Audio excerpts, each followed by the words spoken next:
Hi huns, welcome back to my channel. If you're new here, my name's Meg, welcome, and if you're returning, then welcome back. So guys, today's video is going to be my August roster reveal.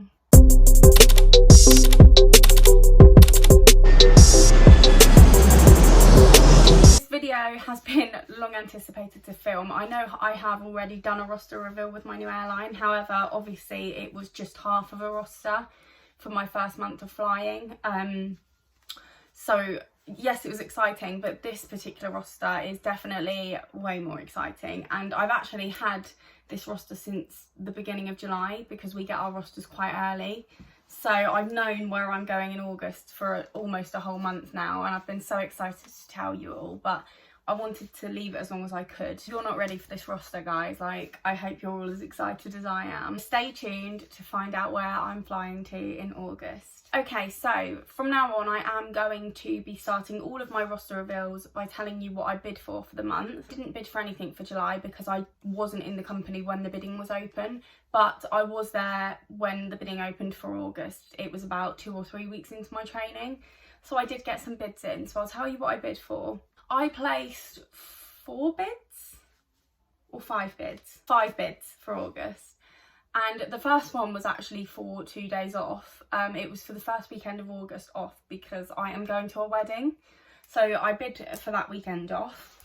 And then the other 4 bids were, I had one that was quite specific and then the other 4 were very generic. So my specific bid was for a JFK because I've always wanted to go to New York. It's literally been one of my bucket list destinations for such a long time. And then my other 3 bids were generic bids. So I bid for the Caribbean because I've never been to the Caribbean and I honestly don't mind where I go in the Caribbean. I just want to go there.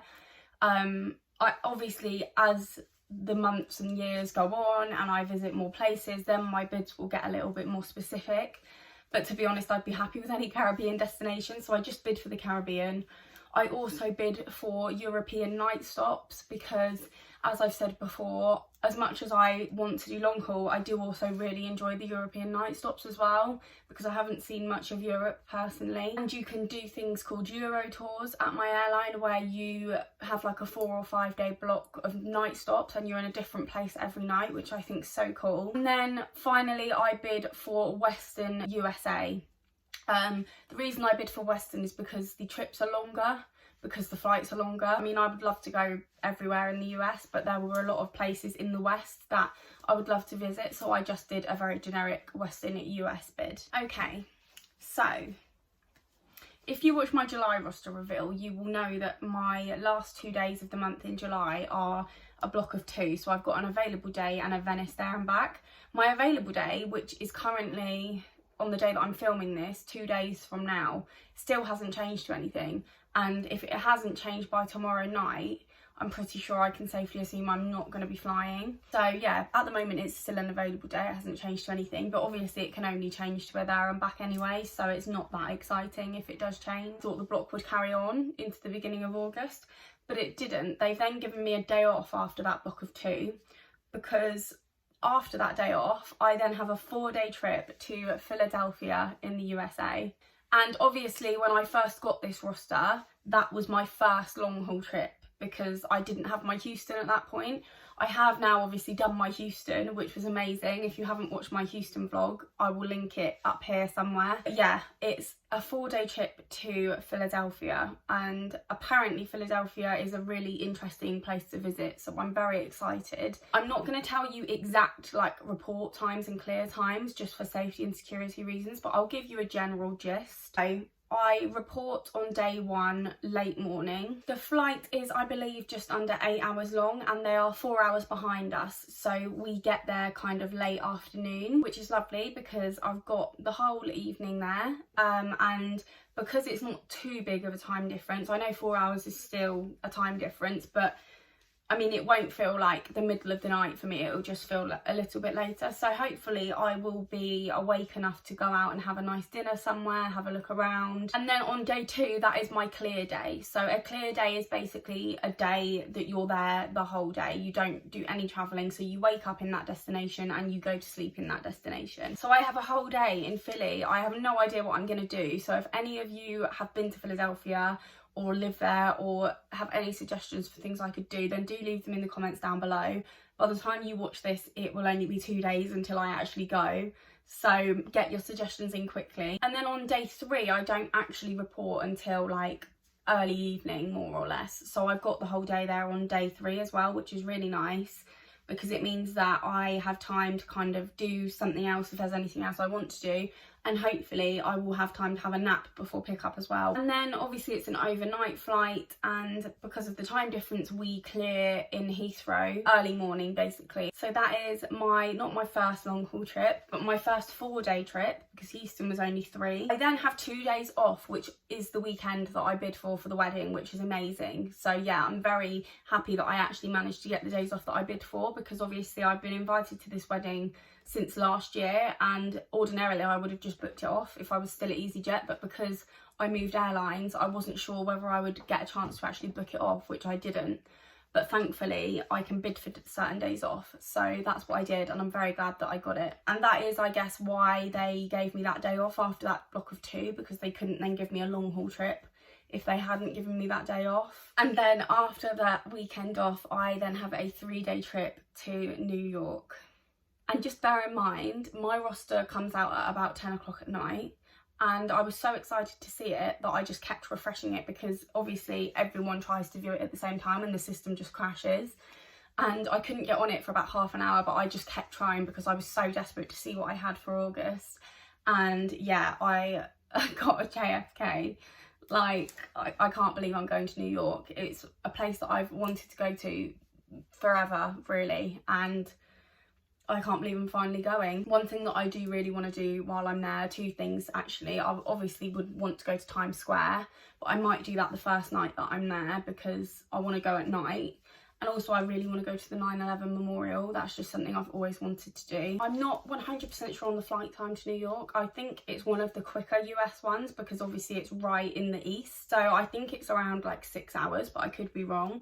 They are also 4 hours behind us there as well, so I do gain a little bit of time there. It's an early report on day 1, but I get there again early afternoon on day 1, so I've got like the whole afternoon and evening there, which is amazing. And then unfortunately, because it's a 3-day trip, I don't have a clear day there, but I still get quite a lot of time there. I think I'm there for like over 24 hours. So on day 2 I don't report again until the evening, even later than my Philadelphia report time. So I've more or less got the whole day there on day 2 as well, which I think what I've got in my head is that I will go out, like have a look in the shops and go to Times Square when I get there on day 1, and then I'll do the 9/11 memorial on day 2. That's my plan. Obviously it depends what the crew want to do. I mean, I feel like the 9/11 memorial I could probably go to on my own, but like things like Times Square I don't really want to go there on my own. I guess it depends, but that's my general plan. Whether I'll stick to it or not, I don't know. And then again, it's an overnight flight and we land back at Heathrow early on day 3. I then have 2 days off after that trip, and that is followed by a block of 4 standby. Apparently the way it works with my airline is that every other month you get given a block of standby. So 1 month you'll get given a block of standby, and then the second month you'll get given a block of available days, and then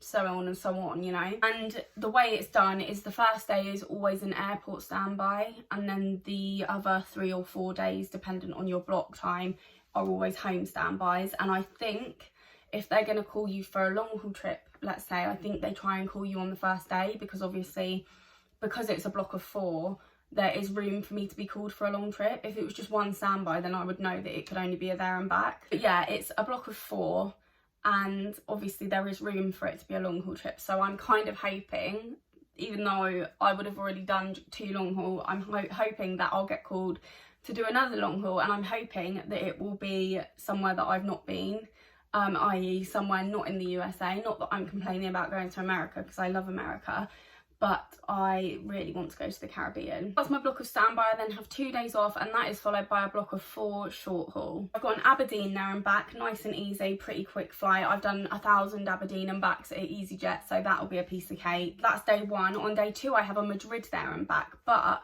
I'm actually positioning out on the flight out to Madrid. I'm not working it, which when I first saw it I was like, why am I positioning on a there and back? Because that's quite unheard of. You generally would position on, like, if you're going somewhere for the night, or if it's a long haul trip you can position. I didn't really get the reason for me positioning on a sector that was going straight back again. But then I looked into it, and basically there's a couple of crew on the flight that are working it that are basically based in Madrid or something like that. Something to do with my airline opening up a base in Madrid, and they're working that flight and then they're getting off. Only those two, they're just getting off the plane basically, which is why it's me and one other girl that they're positioning out. So I'm guessing we're going to take their place. It will be my first time being a passenger for my new airline, so that'll be fun. And then day 3, I have, I think you pronounce it Figueres in France, there and back. And then after that, I go to Stuttgart in Germany, and I stay there for the night. So I've got a night stop in Germany. I've never been to Germany before, so very excited for that one. I'm not there for very long. I'm literally there for less than 12 hours, a little bit like my Milan, but I think even less time actually. But the good thing is I don't get there until late at night, so I don't have to get up early the next day. And then I go back to Heathrow from Stuttgart, and then I do another Aberdeen there and back. So yeah, pretty easy block, that one. I'm happy that I also got a European night stop in there because I did bid for that. I then have one day off, and that is followed by a 4-day trip to Portland in Oregon, USA. I've never been to Portland. I've never really heard of it before, to be honest. Obviously I've heard of Oregon, but I've never heard of Portland. I don't know what there is to do there. Apparently there isn't much to do, but it is hot, so as long as there's a pool, that's something for me to do. I'll still explore the area. Again, if anyone is from there, has been there, let me know what there is to do there. As long as there's somewhere to eat good food and sunbathe, that's a holiday for me, do you know what I mean? And that is quite a late report in comparison to my other long haul reports, so that one doesn't report until the afternoon. I believe the flight is a similar flight time to Houston, because obviously it's Western USA, and they are actually a whopping 8 hours behind us. And actually I've just realised, because I'm looking at the time differences as I film this, the Philadelphia and New York are actually 5 hours behind us because it's GMT that it's saying on Google, which obviously we're not on GMT at the moment. We're an hour ahead of GMT. Yeah, we're an hour ahead of GMT. So it's actually Philadelphia and New York time difference is actually 5 hours, not 4. And the time difference in Portland is 8 hours. A massive time difference, you're gonna notice that. So when I get there, it's actually gonna feel like the middle of the night for me. So if there isn't anything to do, that probably won't be such a bad thing, because I won't feel like I'm missing out if I need to go straight to sleep, which I feel like I will, because that is a huge time difference. I struggled with 6 hours in Houston, so I think 8 hours is going to be even worse. But the good thing about this trip is I do have a clear day there on day 2, so maybe I will just take it easy.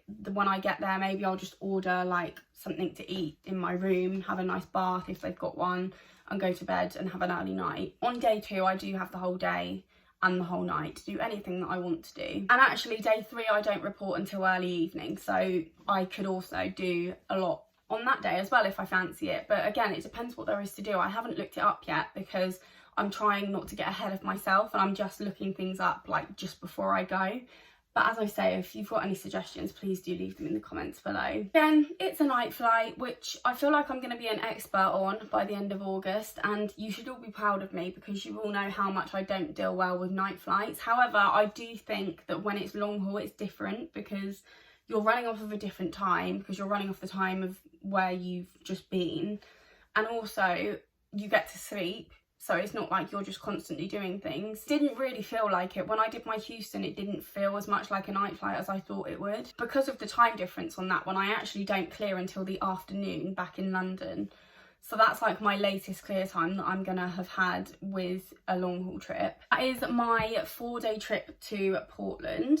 I then have 3 days off after that, and that is followed by one singular available day. However, I feel like it could potentially be a block of available days, but obviously I can't see September's roster yet, so I'm not sure if that's going to be a block or not. I do get my September roster when I'm in Philadelphia, but I'm pretty sure I get it literally as I'm reporting, so I don't know if I'll be able to check it. I might have to wait until I get home, which will be an agonising wait, but at least I know I'll be able to get on it. So I actually achieved all of my bids apart from one. Unfortunately, I didn't get any Caribbean trips. However, I do have my fingers crossed that that standby block is going to turn into a Caribbean trip. But I obviously bid for my weekend off, which I got. I bid for JFK, which I got. I bid for European night stops, which I got one of. And I bid for Western USA, which I got one of.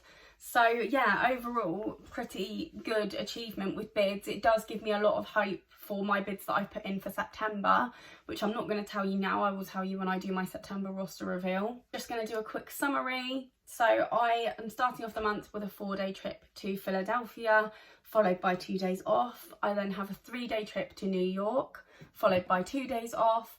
I then have a block of 4 standby, 1 airport, 3 home, followed by 2 days off. I then have a block of short haul, Aberdeen there and back, Madrid there and back, positioning out, Figuri there and back, followed by a Stuttgart night stop, and then back to Heathrow and an Aberdeen there and back. Then have 1 day off, and that is followed by a 4-day trip to Portland. Then have 3 days off and 1 singular lonely available day right at the end of August. So that is my August roster, guys. I really hope you enjoyed this video, and I hope you are very excited for me to be touring the USA in August. If you like this video, please give it a big thumbs up and subscribe to my channel so that you don't miss any of my travel vlogs, because it goes without saying, I will be vlogging all of my trips. You all know I will be, don't you worry. So if you don't want to miss those, make sure you're subscribed. And if you don't want to miss future roster reveals, also make sure you're subscribed. Thank you all so much for watching, and I will see you in my next video.